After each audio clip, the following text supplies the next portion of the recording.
News voice, जो हर खबर से आपको कराए रूबरू। केंद्रीय मंत्री राव इंद्रजीत सिंह ने कहा कि कोविड गया नहीं है, खतरा अभी सिर पर मंडरा रहा है। अगर पहले की तरह ढिलाई बरती तो कोरोना की तीसरी लहर को आने से कोई नहीं रोक सकता। इसलिए अब यह जरूरी हो गया है कि तीसरी लहर को रोकने के लिए हर कोई वैक्सीन जरूर लगवाए। राव इंद्रजीत आज रेवाड़ी के नागरिक अस्पताल में 500 LMP वाले ऑक्सीजन जनरेटर प्लांट का शुभारंभ करने के उपरांत पत्रकारों से बातचीत कर रहे थे। नागरिक अस्पताल में ऑक्सीजन प्लांट लगवाने के लिए उन्होंने होलिस्टर इंडिया कंपनी का आभार जताया और कहा कि समाज सेवियों और औद्योगिक इकाइयों की मदद से जल्द ही दूसरी जगहों पर भी ऑक्सीजन प्लांट शुरू कराए जाएंगे। वहीं उन्होंने कोविड के दौरान अपनी जान की परवाह न करते हुए दिन रात कार्य में लगे प्रशासनिक अधिकारियों और देश व प्रदेश की सरकारों द्वारा किए कार्यों की सराहना की और कहा कि कोरोना की इस लड़ाई में लोगों की जान बचाने के लिए किसी चीज की कमी नहीं रहने दी जाएगी। कम वैक्सीनेशन के सवाल पर उन्होंने कहा कि इसे लेकर पहले लोगों में तरह तरह की भ्रांतियां थी, जिसकी वजह से वैक्सीनेशन लेट शुरू हुआ, लेकिन आज जिस गति से वैक्सीनेशन हो रहा है उसके बाद अमेरिका जैसे समृद्ध देश भी आज हमसे पीछे रह गए हैं। देश में अभी 35 करोड़ लोगों को टीका लग चुका है और वैक्सीनेशन को लेकर युवाओं में भारी जोश है। वहीं स्टाफ की कमी को लेकर राव इंद्रजीत ने कहा कि वेंटिलेटर, ऑक्सीजन प्लांट और आईसीयू चलाने के लिए ट्रेंड स्टाफ तैयार किया जाएगा। इसमें MBBS कर रहे छात्रों की मदद भी ली जाएगी। पूर्व CM OP चौटाला की तिहाड़ जेल से रिहाई के बाद प्रदेश की राजनीति में पड़ने वाले प्रभाव को लेकर पूछे गए सवाल को राव इंद्रजीत टाल गए और केवल इतना कहा कि कोरोना कुछ करने देगा तभी राजनीति होगी।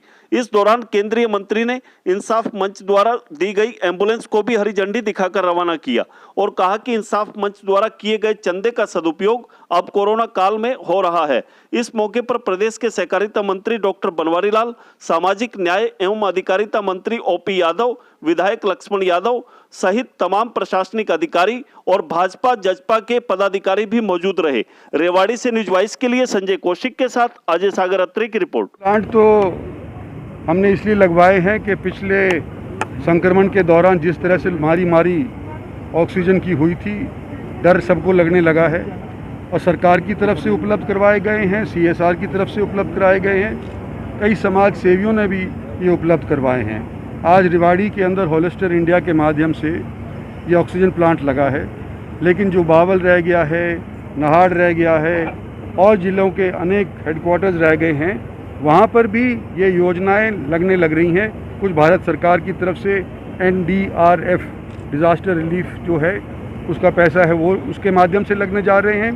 कई जगहों पे गुड़गांव जैसी जगहों के ऊपर जहाँ पर इंडस्ट्री अच्छी खासी है वहाँ पर इंडस्ट्री के माध्यम से CSR के माध्यम से लग रहे हैं और कुछ इंडस्ट्री वाले जहाँ इंडस्ट्री नहीं है वहाँ पर भी अपना हाथ बढ़ा रहे हैं और ऑक्सीजन प्लांट लगाने की कोशिश कर रहे हैं। वैक्सीन की बात करें, स्टाफ तो है ही नहीं सर, इक्विपमेंट तो आ गए लेकिन स्टाफ नहीं। पीछे जो वेंटिलेटर भिजवाए थे PM फंड से भी, वेंटिलेटर चलाने के लिए ऑपरेटर तो हाँ, ये थोड़ी सी दिक्कत रही।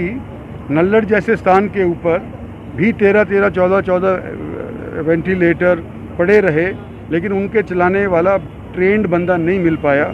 यही और ज़िलों के अंदर भी कई जगह ऐसी हुई, तो इसको पूरा करने के लिए आज के दिन ट्रेन करवाए जा रहे हैं, चाहे वो 3rd ईयर के स्टूडेंट हो MBBS के या 2nd ईयर के हों, उनको भी इस्तेमाल किया जा रहा है।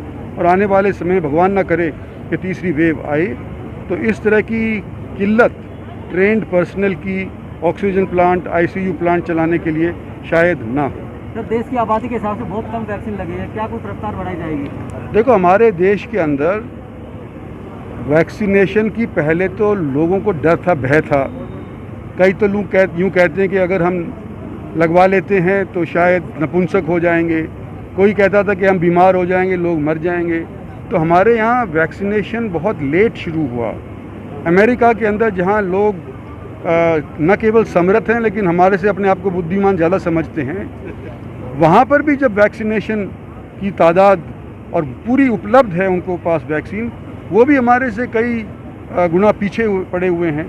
तो मैं नहीं समझता कि आज के दिन हमारे को ऑक्सीजन की वैक्सीन की कमी आने देगी सरकार। आने वाले समय के अंदर पूरे तौर के ऊपर सारी पॉपुलेशन को हम वैक्सीनेट करने की कोशिश में है। युवाओं में जोश है वैक्सीनेशन के लिए, लेकिन 18+ के लिए जो ऐप बनाया है उस पर कहीं ना कहीं दिक्कत आती है रजिस्ट्रेशन की। तो इसके लिए कुछ सरकार विशेष करने जा रही है, छूट करे तो अच्छा इसके लिए देखो, ये डेवलपिंग प्रोसेस है।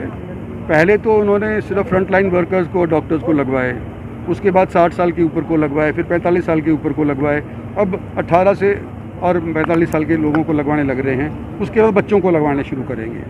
तो धीरे धीरे ये डेवलप होने लग रहा है।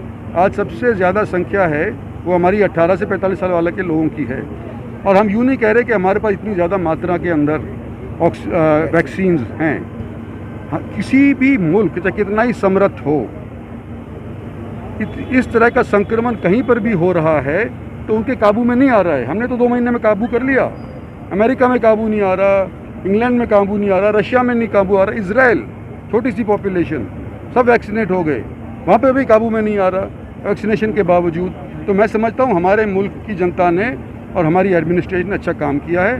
भगवान करे कि आगे हमारे सामने तीसरी वेव ना आए और जितनी जल्द से जल्द ये वैक्सीनेशन हो सकती है सभी के लिए, उसके लिए प्रबंध बनते रहें, यही हमारी उम्मीद है। सर इनेलो सुप्रीमो सर बाहर राजनीति को प्रभाव पड़ेगा सर? क्या जी? इनेलो सुप्रीमो बाहर राजनीति को राजनीति पर प्रभाव पड़ेगा?